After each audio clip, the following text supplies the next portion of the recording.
ఆద్యంత లీలామృతం. భాగవత కథలు. శ్రీల వ్యాసదేవుడు ద్వితీయ భాగం. సకల మానవాళి నిత్య శ్రేయస్సు కోసం తాను చేసిన కార్యం తనకే సంతృప్తి ఇవ్వకపోవడంతో శ్రీ వ్యాసదేవుడు తనలో తాను గంభీరంగా ఆలోచించసాగాడు. దృఢవ్రతాలను పాటిస్తూ నిష్కపట భావంతో నేను వేదాలను, గురువులను, యజ్ఞాజ్ఞులను అర్చించాను. స్త్రీలు, శూద్రులు, ద్విజబంధువుల వంటి వారు కూడా ధర్మపథాన్ని దర్శించగలిగే రీతిలో గురు శిష్య మార్గాన్ని మహాభారత వ్యాఖ్యానం ద్వారా తెలియచేశాను. వేదాలు కోరునట్టి సమస్తాన్ని కలిగినప్పటికీ నాలో అసంపూర్ణత చోటు చేసుకున్నది. పరమహంసలకు, అచ్యుతునికి ప్రియమైనటువంటి భాగవత ధర్మాన్ని నేను ప్రత్యేకంగా తెలుపకపోవడమే దీనికి కారణం కావచ్చును. ఈ విధంగా వ్యాసుడు తాను చేసిన కార్యానికి పశ్చాత్తాపం చెందుచున్న సమయంలో నారదముని ఆయన ఆశ్రమం చెంతకు ఆరుదించాడు. దేవర్షి ఆగమనాన్ని గమనించిన వ్యాసుడు వెంటనే లేచి నిలబడి గౌరవంతో స్వాగతం పలికి భక్తి ప్రపత్తులతో అర్చించాడు. వ్యాసదేవుని చూడగానే నారదమునికి విషయం అర్థమైంది. పరాశర తనయుడు మనస్తాపంతో ఉన్నట్లు అతనికి బోధపడింది. త్రికాలజ్ఞుడైన అతనికి అంతా తెలిసినప్పటికీ తెలియనట్లుగా నటిస్తూ, వ్యాసదేవ, సర్వవేద కర్మలను వర్ణించునట్టి నీ మహాభారత రచన అద్భుతమైనది. నిరాకార బ్రహ్మతత్వాన్ని గురించి, తత్సంబంధిత జ్ఞానాన్ని గురించి నీవు విపులంగా రచించావు. అయినా కూడా కృతార్థుడివి కానట్లుగా నిరాశ చెందియున్నావు. దానికి కారణమేమిటి అని ప్రశ్నించాడు. అప్పుడు వ్యాసదేవుడు అతనితో, స్వామి, ఆత్మభవుడైన బ్రహ్మదేవుని తనయులు కనుక మీరు అపరిమిత జ్ఞాన సంపన్నులు కనుకొనే నా అసంతృప్తికి మూల కారణాన్ని మీరే చెప్పగలరు అని వినమ్రంగా పలికాడు. అప్పుడు నారదముని వ్యాసుని నైరాస్యానికి కారణాన్ని వివరిస్తూ, ఉదాత్తము అమలములైన కృష్ణలీలా వైభవాన్ని నీవు వాస్తవంగా కీర్తించలేదు. ధర్మాది చతుర్విధ ఫల పురుషార్థములను వివరించినంత విశదముగా వాసుదేవుని మహిమలను నీవు వర్ణింపలేదు. ఆత్మానుభవ జ్ఞానము అన్ని విధాలైన భౌతిక భావనల నుండి విడివడినప్పటికీ అచ్యుత భావ సమన్వితము కాకపోతే ఎంత మాత్రమూ శోభించదు. ప్రయాసను కూడినట్టివి, పరిణామశీలమైనవి అయిన కామ్యకర్మలను కృష్ణ భక్తిలో వినియోగించకపోతే వనగూడే ప్రయోజనమేమిటి? వ్యాసదేవ, నీ దృష్టి అమోఘమైనది. నీ యశస్సు నిష్కళంకము. నీవు సత్యరతుడవు కనుక జనుల భవబంధ విముక్తి కొరకు సమాధిమగ్నుడవై శ్రీకృష్ణ లీలాస్మరణము చేయుము అని పలికి తన జన్మరహస్యాన్ని తెలియచేశాడు.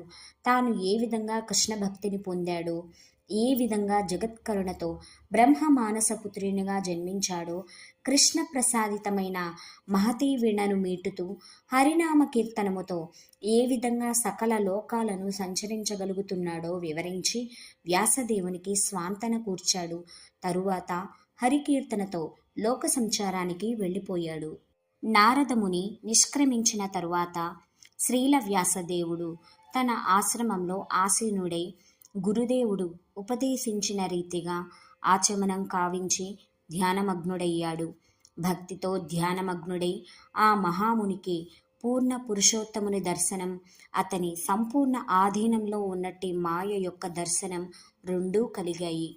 త్రిగుణాతీతుడైనప్పటికీ మాయ కారణంగా తనను ప్రకృతికి సంబంధించిన వానిగా భావించడి జీవుడు కూడా గోచరించాడు.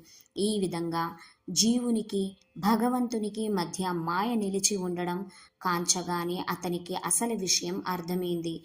జీవుని అనంతమైన దుఃఖాలు శ్రీకృష్ణ భగవానుని భక్తియుత సేవ ద్వారానే ప్రత్యక్షంగా శమిస్తాయని అతనికి తెలిసింది. జనులకు ఈ రహస్యం తెలియదు కాబట్టి అతడు పరమ సత్యానికి సంబంధించిన శ్రీమద్భాగవతాన్ని రచించాడు. కలియుగ జనుల మందభాగ్యాన్ని తప్పించటానికి వేద వాంగ్మయ రచన చేసినప్పటికీ తనకి ఆత్మసంతృప్తి కలుగునట్టి వ్యాసదేవుడు ఆ విధంగా కృష్ణ ధ్యానంలో నిలిచి మానవుల దుఃఖోపశమనానికి కృష్ణభక్తి ఒక్కటే పరిష్కారమని నిర్ణయించాడు. తనకు కలిగిన ఆ అనుభూతిని అతడు శ్రీమద్భాగవత రూపంలో జనులకు అందించి పరమోదారుడయ్యాడు. ఆ విధంగా అతడు చక్కగా రోగ నిర్ధారణ చేసి శ్రీమద్భాగవతమనడి మందు చీటీని భవరోగులకు ఇచ్చాడు. దానిలో అతడు నిర్దేశించినది కృష్ణ రసాయనమై. అందుకే భాగవతం నిండా కృష్ణ కథలే ఉంటాయి. శ్రీకృష్ణుడు స్వయం భగవానుడని వ్యాసదేవుడు భాగవతం ఆదిలోనే ధృవపరిచాడు.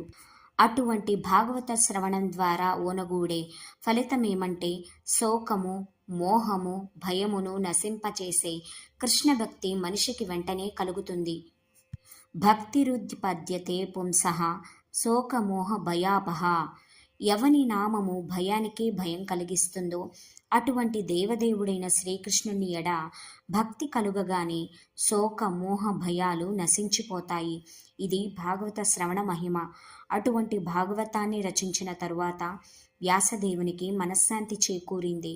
అందుకే భాగవతంలోని 2వ శ్లోకంలో శ్రీమద్భాగవతే మహామునికృతే కిం వా పరైరీశ్వరః అని చెప్పబడింది. మహాముని అయిన వ్యాసదేవుడు రచించిన శ్రీమద్భాగవతం భగవదనుభూతిని పొందటానికి సర్వ విధములా యోగ్యమై ఉన్నప్పుడు వేరొక గ్రంథం యొక్క అవసరమేమిటి? గురువైన నారదముని కరుణతో మార్గోపదేశం పొందిన వ్యాసదేవుడు ఆ విధంగా భాగవత రచన గావించి దానిని సరిచూచి ఆ తరువాత ఆత్మరతుడైన తన పుత్రుడు సుఖదేవ గోస్వామిచే దానిని అధ్యయనం చేయించాడు. సుఖదేవుడు ఆత్మారాముడైనప్పటికీ పరమ ప్రీతితో భాగవతాధ్యాయాన్ని కావించాడు. అతడు పరమశక్తివంతుడే కాక విష్ణుజనులకు పరమ ప్రియమైన వాడు. ఈ ప్రకారంగా కృష్ణుని నుండి బ్రహ్మదేవునికి, బ్రహ్మ నుండి నారదునికి, నారదుని నుండి వ్యాసదేవునికి వినిపించబడిన శ్రీమద్భాగవతం తదనంతరం గ్రంథరూపంలోకి వచ్చి శ్రీల సుఖదేవ గోస్వామిచే అధ్యయనం కావించబడింది. దానిని అతడు గంగా తటంలో ప్రాయోపవేశం చేసియున్నట్టి పరీక్షిన్ మహారాజుకు వినిపించాడు.